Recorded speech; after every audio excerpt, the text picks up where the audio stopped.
Today, I don't know. The institutional investor base is probably 300 groups, right? That was 12 years ago. I don't know. There was 40. There weren't partnership models. It was more for the retirees. Whereas today's models are, how do we partner with younger docs to make this a career move where we can get them in and they actually are part of 3 sales of private equity firms. So, I mean, if you're 35, 40 years old and you're able to come in early with one of these new DPOs, if you would, you can get some money off the table today, but, you'll get your second bite at the apple, your third, and your fourth, right? So if it's every 5 or 6, 7 years and you're 35, you've got 20 years and your equity keeps rolling and, it could be substantial. Bringing that data into one place and then segmenting it based on a criteria of KPIs. And it's probably 100 of them. And with those, today's market is, hey, look, let's look at our dashboard and see what it is. But if you need to make decisions as an operator and you need to know them quickly, you need to understand which data points I need to look at and why. And the only way you can do that is to put it up against the goal. It's a problem. It's a big problem. It's not easy to solve. And it's always a work in progress, right? Because it's like, once you figure out one section, it's like, okay, what about the next section and the next section? And dental is fairly new to all of this. Like, it's really, really new. And just getting the data that you want and getting top of funnel data, mid-level funnel, bottom of funnel, internal marketing versus external. I mean, it could go on and on and on. Welcome to another episode of Dental Marketing Theory. I'm your host, Gary Bird. I'm the founder of SMC National, where we help you create, convert, and close more new patients so you can grow the way that you want. But if you want to grow, you're going to need people who help you along the way. And that's one of my guests today, Vin, who is the founder of Maeva.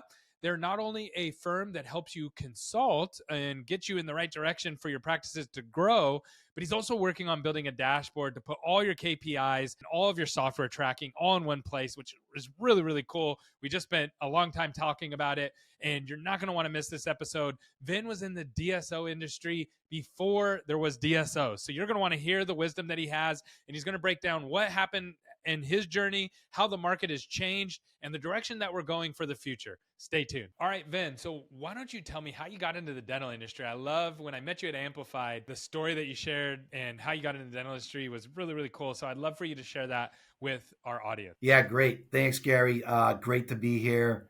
Awesome connecting with you and Amplify, and happy to be on the podcast. Yeah, so I'm, I guess, one of the older group in the crowd.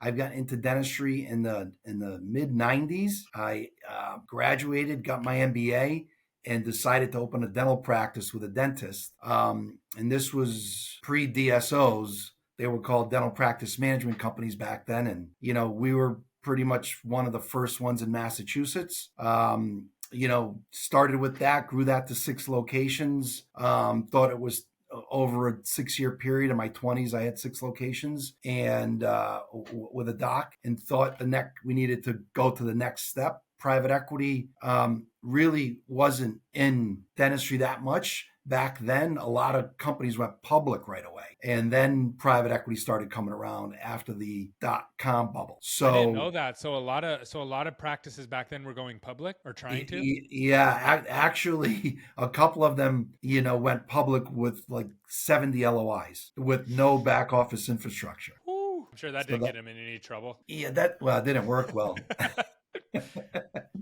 So we ended up selling to a DSO that was pre-private equity. They had about 40 locations, and our 6 was 46. And I worked with those guys for 3 years. I ran the Northeast, and we grew to about 70 locations or so. And my contract was up. I took a couple of years off to try and figure out what I was going to do. And then in 2011, I moved to Florida, and was in touch with a dentist friend of mine for a number of years, which many people know. And we partnered, and we started with 3 practices. And in 28 months, we had 31, and we sold it to a private equity firm. So I acted as the chief operating officer for that, and kind of built off the back office infrastructure to be able to bring this to market. So during that time, we were in Florida, Arizona, Virginia markets, and a number of the practices we were involved with were more practices that needed help versus the cream of the crop. So Okay. I needed to move quickly and build out a team to be able to support the CEO that was bringing in deals so we can accomplish our goal to bring practices to a foundation level and show growth within an extremely short period of time to be able to then sell it to a private equity. Hey, I got something crazy to share with you, and I'm going to get you right back to the show, I promise. So, we have an event called AlignerCon coming up next year, and this month we're giving away a buy one, get one free. We're going to be partnering with Clear Correct, and this is going to be one of the biggest events that we've ever done in Nashville, Tennessee, in the biggest hotel in America. If you want to come to this, again, we're going to give you a buy one, get one free. We want to meet you in person. Just go to alignercon.com, and we're going to teach you how to create, convert, close, and even some clinical components around clear aligners. So don't miss this event. Go check it out now. Back to the show. That makes so much sense. And then, so what would you say the biggest, before we jump into what you're doing now, what would you say the biggest difference between back then when you sold your first 30 practices compared to now, what people are facing and what's going on? What's the biggest difference to help people understand how the market's shifted? Yeah, I mean, there was number one, there was less private equity firms, right, involved. Right? Today, I don't know. The institutional investor base is probably 300 groups, right? It could be more, probably is. Yeah. Yeah, there probably And is more. Yeah. then that was, call it 2011, 12 years ago. I don't know, there was 40. So, Wow. and the model was more, there weren't partnership models. I mean, doctors were having equity, but there was still a lot of practices, a lot of good practices, and it was more for the retirees. Whereas today's models are, how do we partner with younger docs to make this a career move where we can get them in and they actually are part of 3 sales of private equity firms. So, I mean, if you're 35, 40 years old and you're able to come in early with one of these new DPOs, if you would, you can get some money off the table today, but, you'll get your second bite at the apple, your third, and your fourth, right? So if it's every 5 or 6, 7 years and you're 35, you've got 20 years and your equity keeps rolling and, it could be substantial. That's such a great call out. Yeah. And that's a huge difference between now and then. So after you sold those 30 practices, what was kind of your next step in your journeys? Where'd you go from there? So, well, what happened was during that time, in the midst of that 28 months of acceleration, I decided to get married. And, to my wife, who was located in Massachusetts, where I was originally. So I needed to basically move back to Massachusetts after we sold. And, after a transition period, I had moved back here. And that's when I actually started helping a few people put on some of the DSO conferences, or one of them that exists today, and a couple of other ones that came and went. With some folks, and helped out with Henry Schein. At one point, Henry Schein had this organization called the Dental Business Institute, where they would bring in docs that wanted to learn how to grow 4 times a year. And there were, guest presenters that would present. And I did that a number of years with those folks. So between those two, I was on the stage a whole lot more than I am now. And, people came to me and said, hey, look, can you help me build my practice? And I said, well, look, I might as well get into consulting, do a little operations consulting before I get back into dabble in it, right? Yeah, we'll just dabble in it. I know how that goes. So one thing led to another. We're doing operations help. And then, we can't get P&Ls on time. We lose a client. And then another client is, can you just do it for us? And then we added, accounting. And then someone was having HR issues. And we're like, I think we could do that. So, Maeva really developed into, it's realistically an a la carte DSO, right? Where we support your back office infrastructure. And the biggest thing that happens when you've got from 3 to 6 locations and you want to grow, no one really takes into account what it costs to support that. Everyone just thinks like, well, I'm making $1 million in this practice, so I'm going to make them all $1 million on every one, until you get into it and you realize, okay, I got 3 practices, I'm still making $1 million, and I need to spend $500,000 a year to support it with ops people, with accounting, and my debt's the other 500,000, so I'm really not making too much money here. Yeah. So That, go ahead. we've really filled in that role for the small practices, and then we also had another part of the business that has worked with institutional investors or large organizations like Guardian Insurance or Walmart in a Ooh, okay. number of different purviews or requests, if you will. Got it. Okay, well, that's really, really cool. So, what do your so right now that you said you're kind of like a back end DSO as a consultant, are you bought in with your clients? Are you like partners with them, or they hiring you and then you're helping them build their organizations, or how does that relationship work? Yeah, so traditionally it has been, fee for service. We haven't had equity, but if they end up exiting, we have some type of performance bonus or Oh, cool. something like that. That's totally awesome. And because of that, the thing that keeps happening is data becomes the issue, right? Data just is a problem.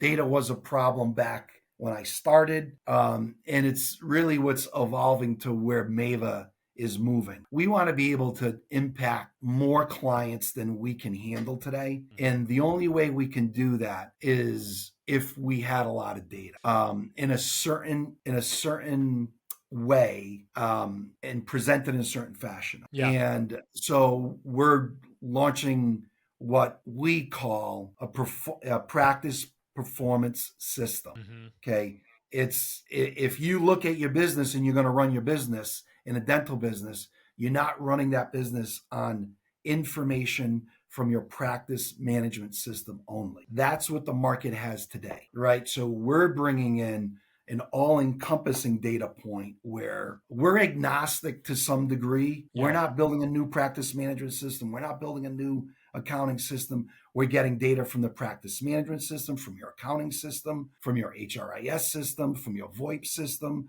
from your patient communication system, bringing that data into one place and then segmenting it based on a criteria of KPIs. And it's probably 100 of them. And with those, today's market is, hey, look, let's look at our dashboard and see what it is. But if you need to make decisions as an operator and you need to know them quickly, you need to understand which data points I need to look at and why.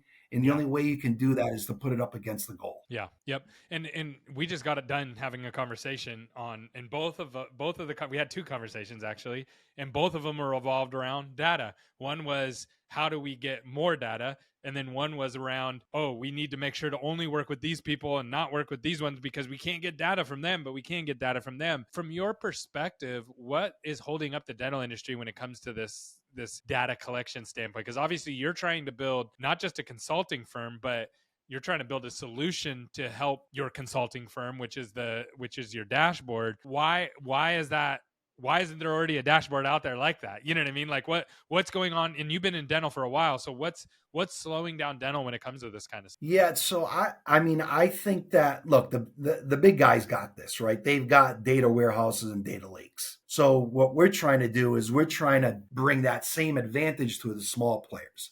Now, what's prevented it is the difficulty of getting this data out of these technologies that exist, right? And that's, we had that conversation earlier. There are, 12 companies or technologies that do X, Y, and Z, but there are only 2 that we can get data out. And when I say get data out of, this is in an automated fashion, right?